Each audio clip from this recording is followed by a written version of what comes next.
Nazir, how long have you known Garrick? Like 11 years. Yeah. What do you like best about Garrick, Nazir? He's great. He's great, yeah. And how about you? What do you like best about Nazir? He loves everybody. And he wants to talk to everybody. Everybody instantly becomes his buddy. I like that. Ah, well, that's good.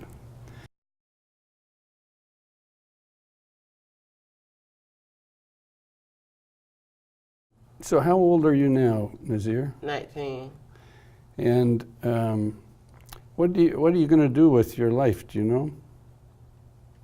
No, I don't know. I might, get me a job or, get me, give me some of that money or, So you're interested in getting some work sometime soon. yeah. Any kind of work? I'm trying to think about doing the, that job at Walmart, what do you call it? Greeter, yeah. Greeter sometimes. So I think about doing that. Sort of a greeter at Walmart. Uh-huh. Uh-huh. So you're getting to the stage in your life where you got to make a decision about work, right? Yes. And it's a tough decision what kind of work you should do. Yeah. Yeah. And who do you talk to about that?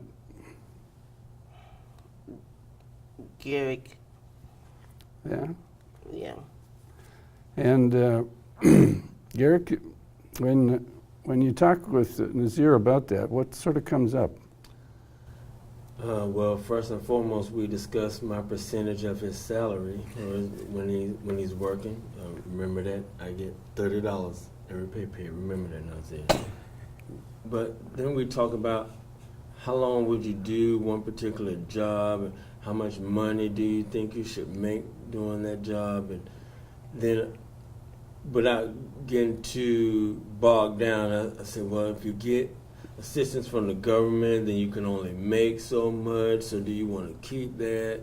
We just go over all those sort of things, and we'll start to talk about a budget, but even before the budget, we have to determine what the financial resource is going to be. So we'll talk about that. Not too long, because he'll start giving me that yawning sign that he's done with it for the moment. But we tend to cover those areas at least once a week. We'll go back and revisit it. Yeah. It's pretty complicated, isn't it, Nazir? Yeah. And has it been helpful to have somebody like Garrick who can walk you through it all? Yeah. Actually, Yeah. it helps a lot to see, which job I should, get and all that kind of stuff.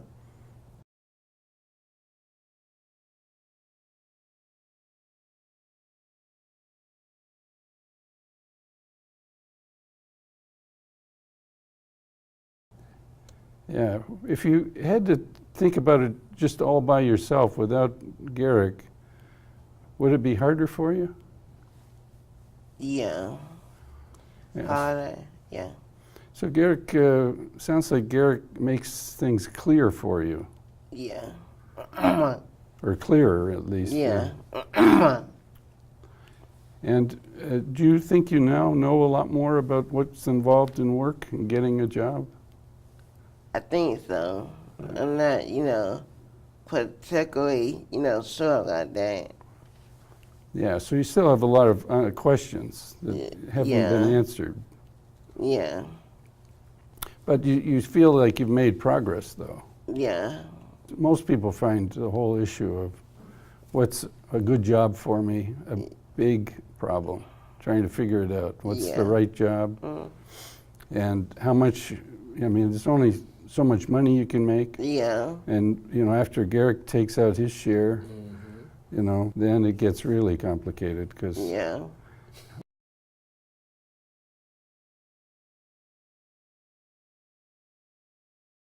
But you're 19 years of age now, right? Yes.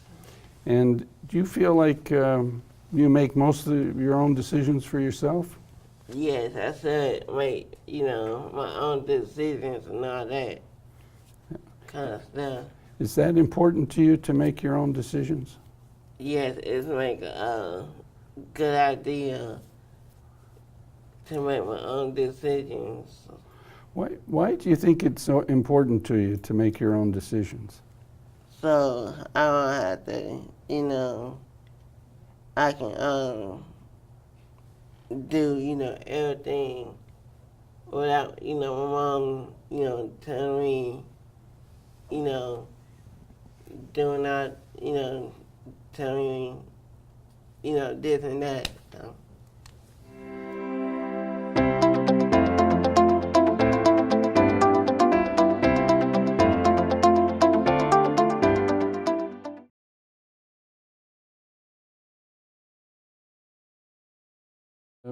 Has she had any sense of what she wants to do as an adult?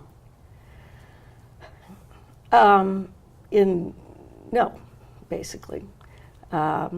We've talked about things, but she's not been specific about anything. We're trying to get her to think about, school will be over, and if you don't want to take any more school, then you need to think about getting a job. Now, she has indicated something she really wants to do, and that took, roundabout conversation. But that's more a fun thing. She wants to see a musical on Broadway. So she wants to go to New York and see a Broadway musical.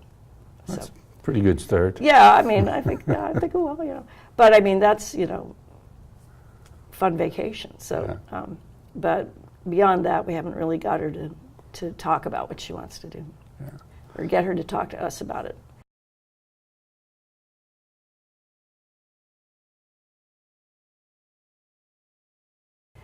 And Hannah's not good with why questions, so the challenge is always to not put words in her mouth, but to ask the questions in a way to try to elicit response from her, which has, always been a work in progress. So you almost sort of have to prompt her a lot. Yes. And sort of almost act as a, I don't know, maybe like a kind of ask probing type questions. Yes, but he can't phrase them as a why question, Uh-huh. Of course, you've had 21 years of practice with her. Right, and some days are more successful than others, definitely. Yeah. When it comes to making decisions, who does she go to for support or for help? I mean, obviously to yourself, but... And her dad. And her dad? Yeah. How about her, anybody else in her life that she kind of takes direction from or suggestions? Her brother. Has she, in other ways, sort of before the work issue came up,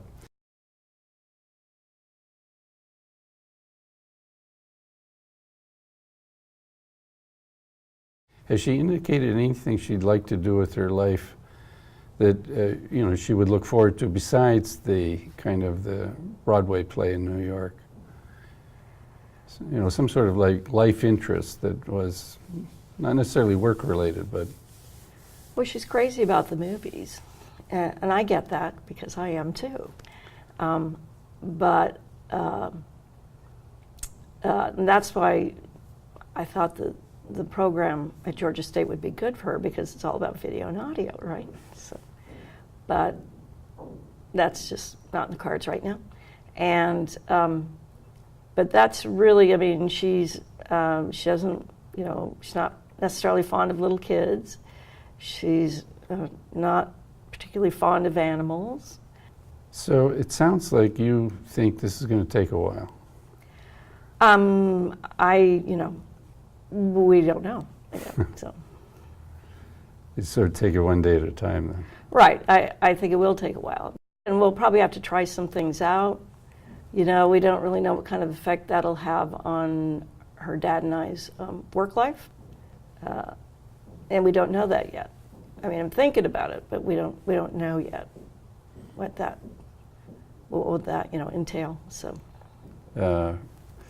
in some ways, you know, there's all you really need to find is a bit of luck with this thing or that thing, and suddenly life could look a lot different for her in terms of some of this. But right, and we asked her to come out to things, and you know, she'll almost always say no, but if we make her go anyway, she almost always has a good time. So that's the other struggle, is prying her out of the house. And that's not every time, but most times, she'll actually have a good time. Yeah. She's actually a very good hiker. I mean, you know, because there's levels of hiking, and her last hike with us was a moderate to hard trail, and we didn't realize it was going to be hard. And she did it, you know. And I thought, I am so proud of her. There's so many people who would not have even tried this, and she did it. Now, she pretty much said, I never want to do that again, because it was hard. Yeah. Well, I mean, the possibility is very real that she could find some things that really do matter to her, but it may not come at a particularly convenient time. But people do sometimes find their way to things that really do matter for them and work. It sounds like what you've discovered that really works for her is that her reaction to things tells her what she likes. You know, you almost like give her an experience and then see what she does with it. And you learn a bit from that, she learns a bit from it, you know. It's almost like trial and error. It is trial and error.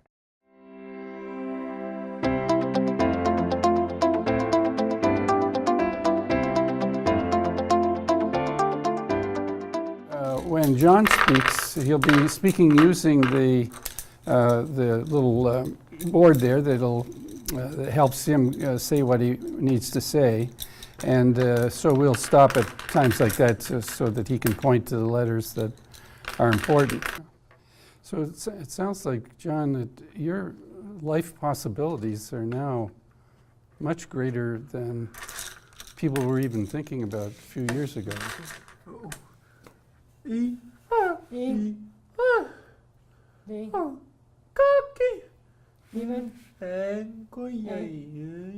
why?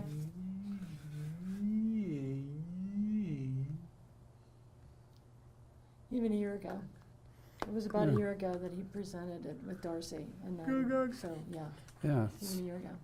And I'm sure if we talked in another year's time, it'll be Another whole. That's why I'm going to give you his resume. Okay.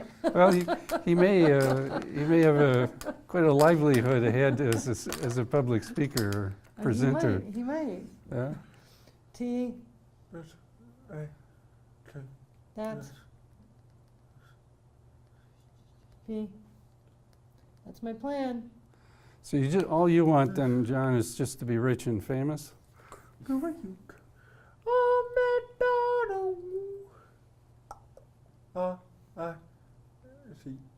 Only rich. That's a good one.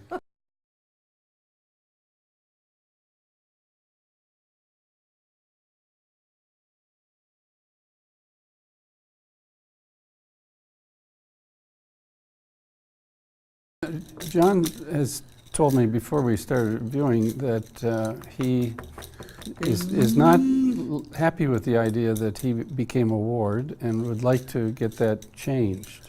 My husband and I just redid our will, and when I was talking to the attorney, and she knows that we're the guardians, she said something about how would you like to indicate that in your will, or whatever, like who would I suggest as the next guardian if something happened to my husband and I? Like, when we die, he doesn't really need to have a guardian. Now, I don't know what the process for that is, but at that time, John was like, ew, I'm glad you said that. I, R,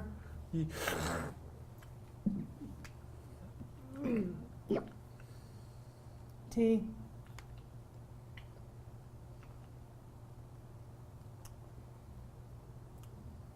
V. I remember that conversation.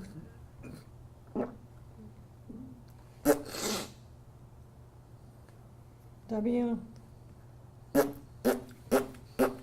E, X, I remember that conversation, and I was excited. T-H-A-T.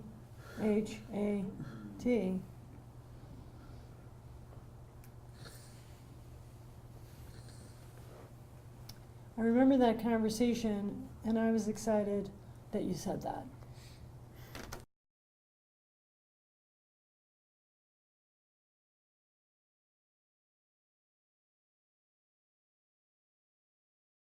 Yeah. The other thing, I think you might want to talk about, Dr. Sanders, do you want to talk a little bit about that? Yes. Yes. Yes. Go ahead.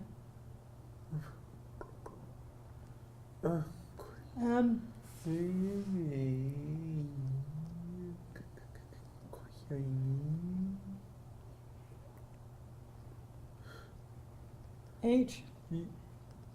L.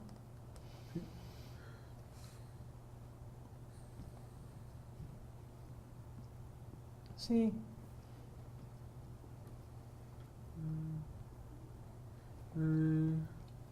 You can do it.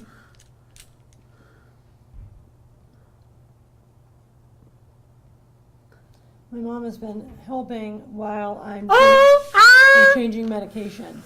So John, so it used to be when John and I would go to his doctor, the doctor and I would talk. And then when this, so now John and the doctor talk. And so John is working out different, like changing his medication for different reasons. They're his reasons. But John allows me, and we work together, like to put my 2 cents in, my 2 cents in. And so he's recently sent an email again to his doctor, you know, here's what I think is working. You know, we were at like, we'll change this, get back to me and tell me how it's going kind of thing.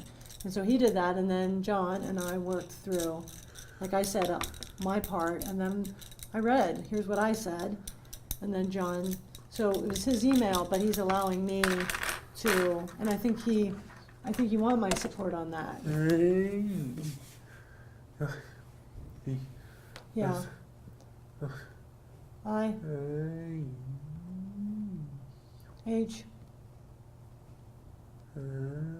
Yes, I need some help.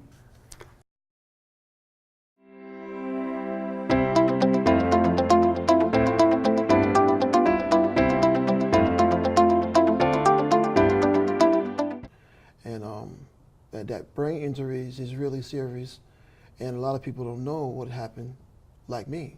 You know, I got shot in my brain.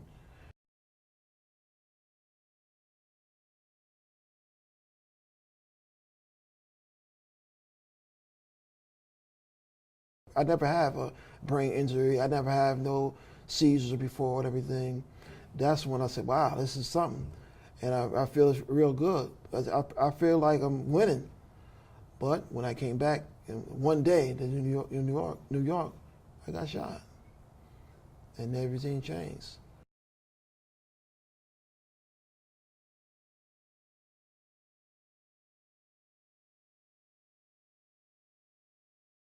Yeah, it's beautiful right now. You know, I'm learning things in my life. And before, everything's just weird. But now, right now, I got a lot of people helping me around and making me stronger for me. I'm not strong enough by myself. I need a real team around, you know.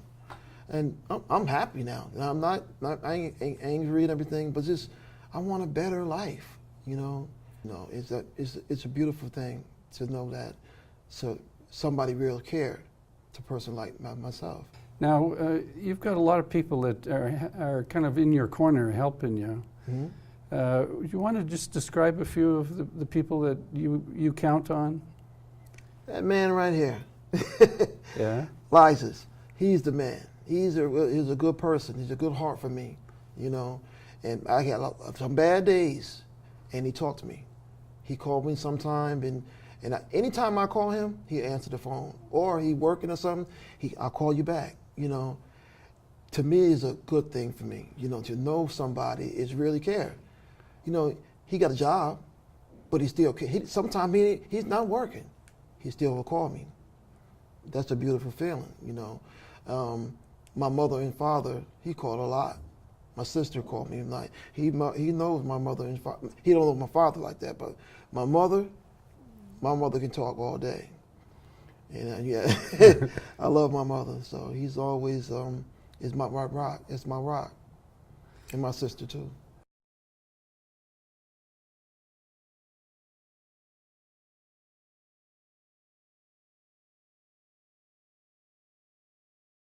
Your sister, who's become very involved in your life, really around the issue of housing and helping you figure out where you're going to go in terms of finding a place to live. And at the same time, you know, you are very reluctant to kind of be too burdensome to your sister. That's right. You want to think, well, I like support from my sister, but I don't want it to be such that it's a lot of work That's for right. her. That's right. So it seems like you're very thoughtful about other people who are your supporters. I mean, you like their support, but you don't want right. to. You look to yourself first of all That's right. to do things if you can. So it's kind of a balancing act for you between right. needing the support and at the same time trying not to be put on or sort of demand too much from Yeah. other people. Yeah.